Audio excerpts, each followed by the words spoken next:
उच्च न्यायालय ने जो टिप्पणी की इस सरकार पर, ये सरकार को अगर थोड़ी सी भी शर्म है तो सरकार को इस पर जवाब देना चाहिए। बड़ी मछलियां हैं उसको बचा लिया जाता है, छोटी मछलियों को ऊपर कार्रवाई होती है। निर्दोष है उसको फंसा दिया जाता है। इतने शराबबंदी कानून में लोगों को पकड़ा गया, सब निर्दोष हैं। आरजेडी प्रवक्ता मृत्युंजय तिवारी हमारे साथ हैं। शराबबंदी को लेकर आप लोग भी सवाल खड़ा करते हैं। पटना हाईकोर्ट की टिप्पणी आया है कि निचले लोग हैं वही शराबबंदी में फंस रहे हैं।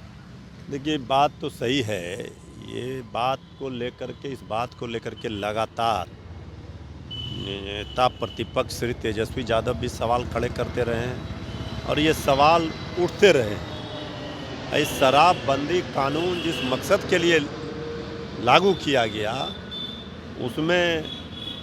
उस मकसद को पूरा करने में ये सरकार नाकाम साबित हुई।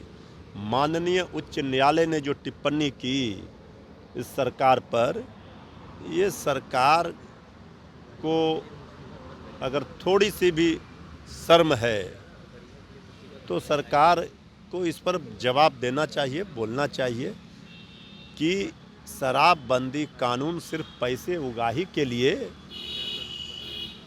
ही बने हैं क्या? जहरीली शराब मिल रहे हैं, लोगों की जानें जा रही हैं और सरकार क्या कर रही है?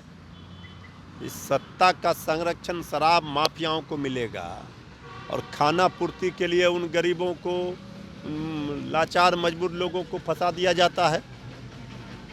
जो बड़ी मछलियां हैं उसको बचा लिया जाता है, छोटी मछलियों को ऊपर कार्रवाई होती है। तो इस पर एक गंभीर सवाल जो माननीय उच्च न्यायालय ने खड़े किए हैं, ये तो सरकार पूरी तरह से डबल इंजन की एनडीए सरकार एक्सपोज हो गई है। तेजस्वी यादव जी जो सवाल खड़े करते हैं उसका भी जवाब इस सरकार नहीं देती है।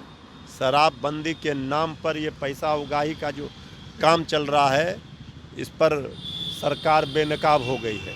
जहरीली शराब से लगातार बिहार में लोग मरते रह रहे हैं। आपकी भी जब सरकार थी उसमें भी ऐसी घटना आती थी। आखिर ये शराबबंदी का समाधान सरकार से क्यों नहीं निकल उस समय 17 महीने में जब महागठबंधन की सरकार थी, श्री तेजस्वी जी डिप्टी सीएम थे, तो उस समय इस घटना में, जहरीली शराब की घटना में कमी आई थी। ये ठीक है कि हो रहा था, लेकिन उस समय कमी आई थी और उस समय कार्रवाई जो हो रही थी, ठोस कार्रवाई हो रही थी, किसी को बख्शा नहीं जा रहा था। कोई शराब माफियाओं को और शराब तस्करों को, जो जहरीली शराब बेचने वालों को, वो किसी को भी सरकार नहीं बख्श रही थी, छोड़ रही थी। दोषियों के ऊपर कार्रवाई हो रही थी। अभी क्या हो रहा है?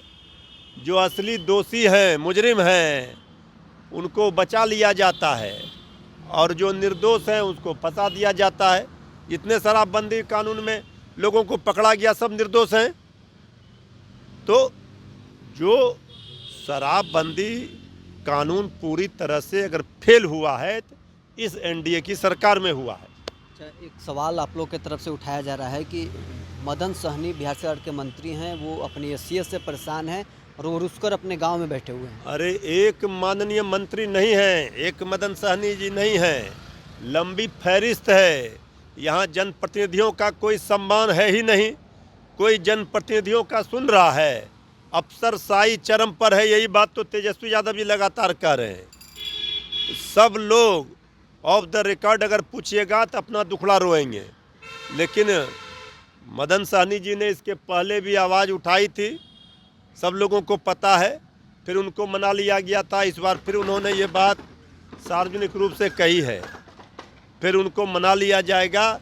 लेकिन हकीकत ये है कि इस सरकार में पूरी तरह से अफसरशाही चरम पर है। और मंत्री भी लिस्ट में हैं क्या आपकी जानकारी? हम तो कह रहे हैं कि लंबी फहरिस्त है, किसी की कोई सुध नहीं ले रहा है। अफसर सरकार चला रहे हैं, जनप्रतिनिधियों का कोई सम्मान नहीं है। तो चलिए, आरजेडी प्रवक्ता मृत्युंजय तिवारी हमारे साथ थे। उन्होंने साफ तौर पर कहा है कि बिहार में मंत्री को कोई सुन नहीं रहा है, अफसर सरकार को चला रहे हैं। बहरहाल इस पर इतना ही। या बने रहे न्यूज़ 4 नेशन के साथ।